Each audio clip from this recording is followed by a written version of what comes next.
We are here today at Saints Animal Charity Shop with Viv Saints herself. Viv, thank you so much for spending time with me today. I appreciate you that you're very busy, and thank you so much for telling us your story today. Oh, you're more than welcome. So the reason I'm here today is because I would love to hear why you started Saints Animal Charity Shop. So going back to 2008, I went to see Dr. Sheila Hahn, and I needed to get another little dog, and she sent me off to Fora. Okay. They used to be in Rudepote, by Westgate. Yes. And so we found a little dog there, and of course I was put onto the database, and my son was going through my emails. He was in high school then, and an email came through to say they've only got 2 weeks left of food. Yes. So, Mum, what can we do? Okay. I don't know. He says, let's do book sales, let's do something, because he was an avid reader.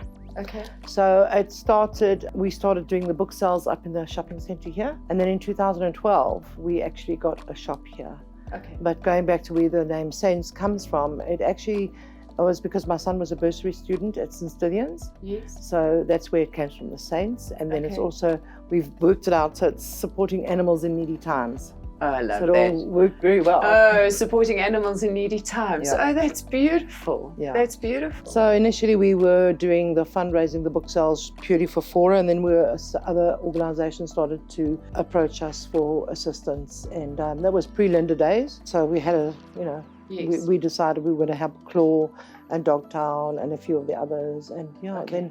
then when we formalised the charity shop, we invited quite a few organisations. Yes. And we did our background checks and everything. So we started off with about 12 beneficiaries. Some have since gone on to open their own charity shops, so Yes. they've been able to make their own money and given a chance to somebody else to come on board. And right now we are 10 beneficiaries. And we do guest beneficiaries as well. So like, for instance, we've got Pretoria Animal Buddies at the moment, and we've got a Feral Cat, the Cat Family Foundation. Okay. They come in and they bring their stuff, and then we sell that and give them the funds. Proceeds. Yeah, That's really impressive. yeah. It all sounds very simple. It was a long and quite a stressful time because Yes. we were here in the centre for many years, and then it changed ownership. Okay. And they wanted to ask us to bring in other organisations, and I said no.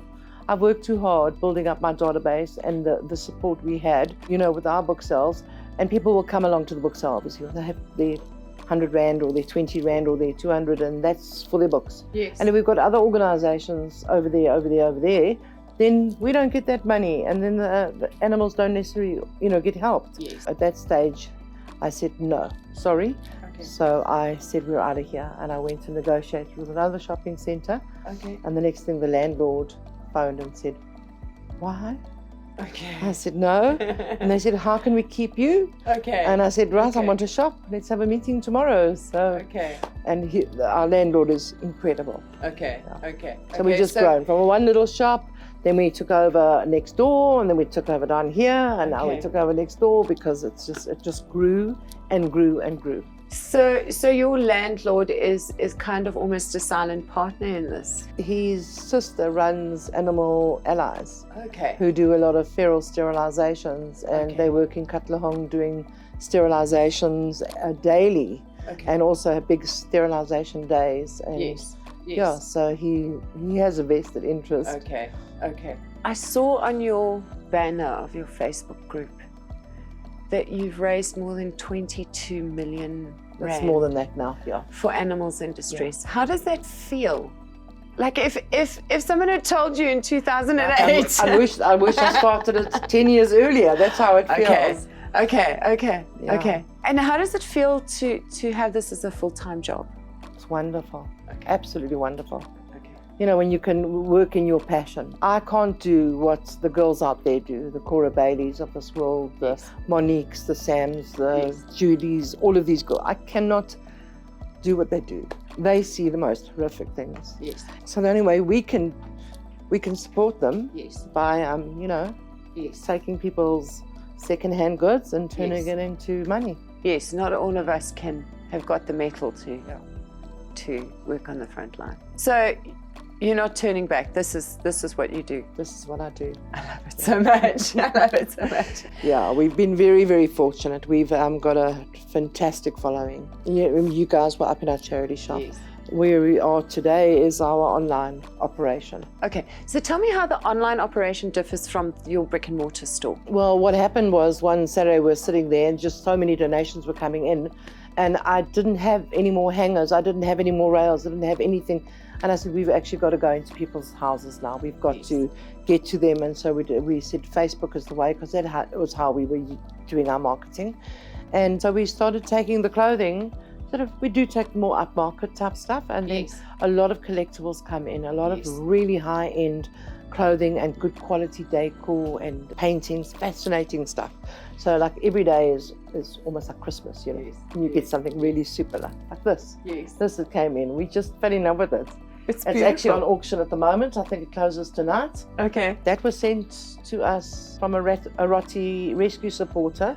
Okay. They put it to us because they wanted their items to make funds for Roti Rescue. Okay. Okay. So that's the sort of following we've been able to attract and keep over many years, because they've seen, we publish our figures. We do say, you know, we've raised so much and this organization got this and etc. So where a lot of people will keep that information, no, we publish it. We tell people what we raise. I think it's your transparency in your process that's your success. Really, I do. Really, I do. You have a reputation out there too that you don't take nonsense. We won't walk past 5 cents on the floor. We're those people, you know. Yes. No, I love it. Yeah. I love it. I love it. So your online presence, how does that support what you do?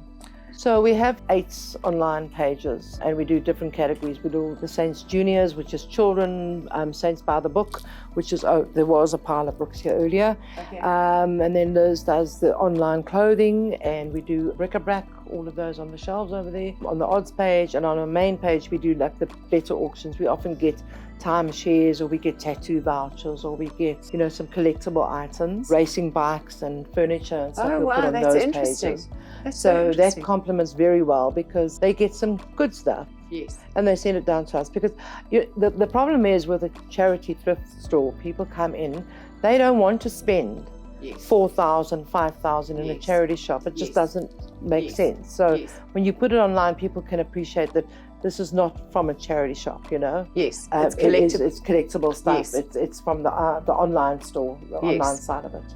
Yes, I found it very fascinating. Most of the charity shops that we're going into for this documentary, they've got most of their product in the brick and mortar store, but then all the high-end stuff they're selling online. Yeah. Everybody says they get a better price online than in the actual store. You do, you definitely do, because you're attracting somebody who wouldn't necessarily come in. You know, that person who's collected teapots all their life and they've been waiting for that one. Yes. And if they find it online, where if I put it in the charity shop and I made it 480 Rand, people don't know the value, they don't know it's collectible. So they walk into the shop and they'd go, look at the crazy prices in this shop. Yes. And they tell their friends and they won't bother coming to us. Yes. So really the cream of the crop is in the online store? Yes. Okay. Can I just show you this one? Yes. I mean, if we put that in the charity shop, you know, it is a 20,000 Rand wedding dress. Wow. I can't put that in the charity shop. No. And that is magnificent. Isn't and there's absolutely nothing wrong with it. No, it's beautiful. Wow, look at the beading on that. That is gorgeous. Yeah, it's a designer's dress. So you have to sort of understand that when I'm going into a charity shop or a thrift store, I'm looking for a bargain. Yes. You know? Yes. So what has been the most challenging part of what you do? Partly finding the right people. So, you know, you went through people who just wanted a job, and now we're at a stage where the people here understand the cause, they are in love with the cause, they are passionate about what they do. Yes. I mean, every single person who works in this organization could be out there earning probably twice what they're paid. Very competent, very, very great staff team that I've got, but they have that same passion. You know, and our biggest passion is sterilizing. It's no longer feeding shelter animals. That unfortunately the public has to come to the fore for that. We are out there sterilizing. We're funding a lot of steri programs, and one of our beneficiaries, the Dogs Trust, On Saturday, they held a sterilisation day in Deep Spirit. They did 203 animals in one day. Wow, that's a lot of sterilizations. So why are you focusing on the sterilizations? We've got to stop it at the Too many source. numbers. Absolutely. Too many numbers.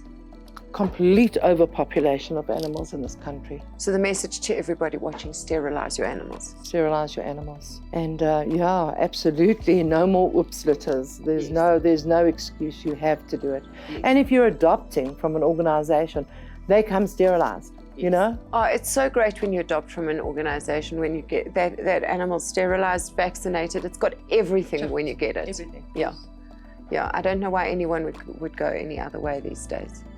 Because the value for money you get is actually more than you pay when you pick your animal up at a... I think the average price for an adoption now is 1,000 Rand. Yes. Now if you have a chip done, chip's going to cost you about 250 Rand. Vaccinations are running at the same sort of price. Your sterilisation, depending on male or female, small or large, but you're looking at on average 2,200 Rand. Yes. Yes. So yeah. You're getting it at a third the price. It's a bargain price. Yeah. You need more.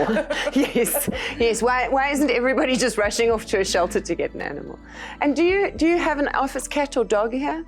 No, I do bring in a number of my dogs every now and again. Okay. So Viv, thank you so much for the incredible job that you're doing for the community. Your sense of civic responsibility, your sense of service. I'm super thankful for the role you play. And thank you for showing us how textiles are supporting animals in need. What did you say, Saints? What does it stand for? Supporting animals in needy times. Oh, yeah. I love that. Thank you so much. Thanks You're for your welcome. time. Thank you. Thank you.